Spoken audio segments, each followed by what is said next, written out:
শান্তি হলো হে বাবা। আর সমাজ চলে এলি তো নিজের অকাদে, এতক্ষণ খুব ইংলিশে ফটো করছিলিস বল।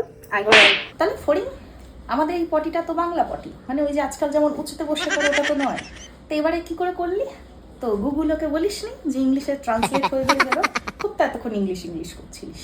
তো শোন ফড়িং, তোকে একটা কথা বলি, তুই থাকিস যেখানেই, কিন্তু এটা তোকে মানতে হবে যে মনে প্রাণে আমরা বাঙালি। তুই যেখানে থাকিস বলে তার জন্য তুই নিজের মাতৃভাষা, নিজের কালচারকে কখনো ছোট করিস না। শোন, ইংলিশ তো আমিও বলতে পারি, পড়াশোনা তো আমরা এক জায়গায় করেছি, তাহলে সবসময় ইংরেজি বলবো? আর সাউথ কলকাতায় গেছি তো কি হয়েছে? সাউথ কলকাতায় গেলে কি আমরা ব্রিটিশ হয়ে যাই না? কি বলতো, অ্যাকচুয়ালি তো আমরা কলকাতাবাসী, এটা কোনো কথা নয় যে সাউথ কলকাতা নর্থ কলকাতা।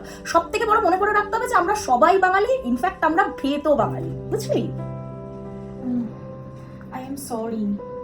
না, আমি বলছিলাম কি চিকেন রোল কি একটা আনতে, চল তাহলে খাই। চল, চিকেন রোলটা এবার খাইতে হবে, চল।